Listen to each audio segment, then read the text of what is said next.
Halo guys, assalamualaikum warahmatullahi wabarakatuh. Jumpa lagi nih di channel saya. Terima kasih banyak nih yang udah support saya sampai sejauh ini. Jangan lupa subscribe dulu guys, like dan komen ya. By the way, hari ini saya mau bahas kasus lagi nih. Ayo ngumpul-ngumpul sini. Kita bahas nih banyak ilmu dan pelajaran yang bisa kita ambil dari pengalaman Mbak ini nih, mantan TKW Hongkong yang pernah tidur di hotel Prodeo-nya Hongkong guys. Kenapa sih? Nah, alhamdulillah nih, kita sebut aja Mbak Lili ya. Ya memang namanya juga Mbak Lili guys. Mbak Lili ini pada tanggal 13 Agustus 2020 sudah pulang ke Indonesia guys. Setelah majikannya mencabut tuntutan atas dugaan pencurian barang milik majikannya guys. Majikannya itu sudah cabut, akhirnya Mbak Lili ini bisa keluar dari hotel Prodeo Hongkong dan pulang kembali ke Indonesia setelah mengabdi kepada majikan itu selama 6 tahun guys. Kita mengabdi 6 tahun dengan waktu yang lama, tapi kita harus berpisah dengan majikan dengan kondisi yang tidak baik ya guys. Sangat disayangkan banget ya guys. Nah, gimana sih ceritanya Mbak Lili ini bisa dideportasi dan bisa dilaporkan bosnya sampai mendekam di hotel Prodeo Hongkong selama 11 bulan. Ini guys ceritanya untuk kalian. Jangan lupa subscribe dulu. Pada bulan Mei 2019, Mbak Lili ini sedang kepepet kebutuhan keluarga di rumah guys. Ibunya sakit dan dia membutuhkan uang sebesar 3.000 dolar Hongkong. Ya sekitar 6 juta rupiah ya guys. Nah, kebetulan bosnya Mbak Lili ini tidak sedang berada di rumah guys, tapi sedang berada di luar daerah Hongkong. Mbak Lili ini sudah bilang sama bosnya mau pinjam uang sebesar 3.000 dolar dan bosnya pun mengiyakan guys. Karena kepepet, Mbak Lili ini kan sudah mengabdi sama bos ini bekerja selama 6 tahun. Dia menjaga anaknya dari kecil guys. Nah, jadi lingkup rumahnya itu Mbak Lili sudah paham betul di mana tata letak setiap barang-barang bos itu ada di rumah. Nah, bos Hongkong itu kalau sudah percaya sama kita kerja bertahun-tahun, maka barang berharga apapun selalu geletak-geletak aja guys, karena dia sudah percaya sama kita, nggak mungkin akan mengkhianatinya.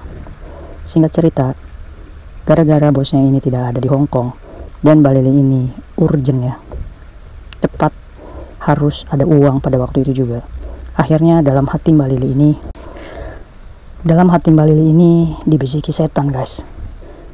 Dengan mudahnya dia mengatakan pada dirinya sendiri, apa saya gadekan dulu ya barang bos saya, toh nanti juga saya bisa tebus.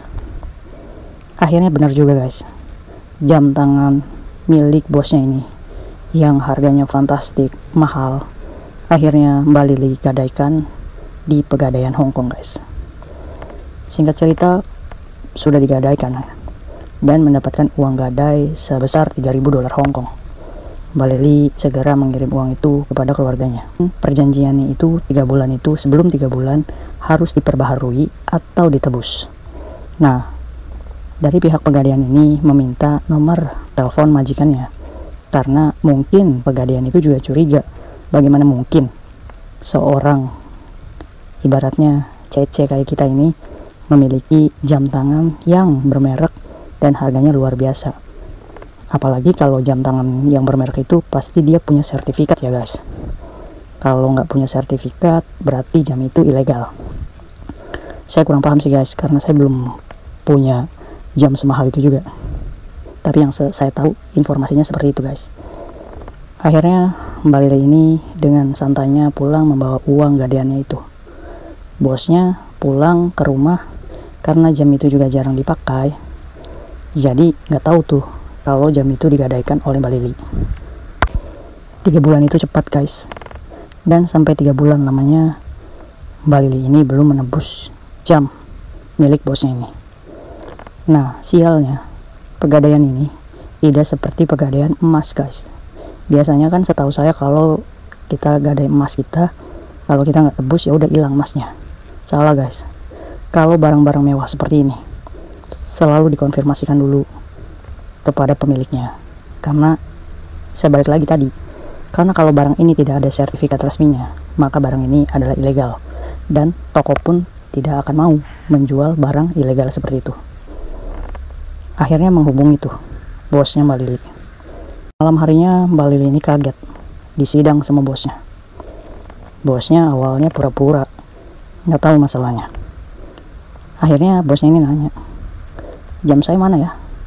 Mbak Lili panik guys, karena bosnya ini udah kecewa sama Mbak Lili dan tidak bisa mengadili Mbak Lili bagaimana caranya. Akhirnya bos ini meminta bantuan polisi Hong Kong untuk memproses Mbak Lili secara hukum. Akhirnya Mbak Lili ini langsung dijemput oleh pakaian berbiru guys. Ya benar, polisi Hong Kong guys membawa Mbak Lili ke kantor polisi. Sidang pun berlanjut guys, dan memutuskan Mbak Lili bersalah dan dijatuhi hukuman selama 11 bulan kurungan sel Prode Hong Kong guys. Setelah mengabdi 6 tahun, bosnya mencabut tuntutannya itu pada tanggal 13 Agustus 2020. Mencabut tuntutannya dikarenakan rasa berterima kasihnya kepada Mbak Lili yang sudah 6 tahun menjaga anaknya dengan baik. Tapi untuk kembali bekerja di Hong Kong sudah tidak bisa guys, karena Mbak Lili ini sudah masuk kriminal di Hong Kong. Akhirnya Mbak Lili pun dideportasi guys, dan pulang kembali ke Indonesia, dan mengalami blacklist, sama sekali tidak akan pernah bisa kembali lagi bekerja di Hong Kong. Aduh, ada lagi nih pelajarannya guys. Ayo kita belajar dari kasus Mbak Lili tadi. Sebenarnya Mbak Lili ini terlalu menyepelekan. Kan tadinya dia itu mau meminjam uang bosnya. Pas bosnya pulang, kenapa dia nggak jadi pinjam? Harusnya dia melakukan peminjaman aja ke bosnya untuk mengambil barang yang digadaikan dan dikembalikan lagi ke tempatnya, aman pekerjaannya. Karena dia ini terlalu menyepelekan, atau mungkin uang pinjamannya dari bosnya juga dipinjam juga, tapi untuk kebutuhan yang lain. Wallahu alam ya guys. Tapi pelajaran yang bisa kita ambil dari sini, kalau bos sudah percaya, jangan hianati kepercayaannya. Karena apa? Karena kalian mendapatkan kepercayaan bos itu mengabdi selama bertahun-tahun guys. Masa hanya karena uang, kebutuhan kepepet, kita harus menggadaikan kepercayaan bos kita dengan segitu murahnya? Aduh, jangan ya guys. Ini buat teman-teman saya nih di luar sana. Kadang orang Hongkong itu naruh uang itu geletak-geletak aja. Kadang yang orang Hongkongnya pelupa itu yang kita bikin kesel. Tapi meskipun uang geletak dimanapun itu, di tempat manapun itu, atau barang-barang berharganya itu geletak-geletak, kalau kita tahu, ya kita cepat taruh di tempat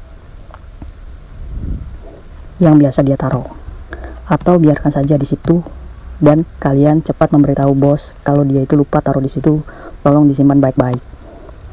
Sebenarnya kita punya pilihan untuk tetap dipercaya atau melukai kepercayaan bos kita. Itu balik lagi ke kalian ya guys. Tapi saya di sini berpesan, kerja baik-baik, jangan hianati kepercayaan bos. Karena kalau kalian sudah dipercaya, maka insya Allah kesejahteraan kalian pun akan diperhatikan. Mungkin itu aja guys sharing saya hari ini, semoga bermanfaat ya guys. See you next video, bye bye.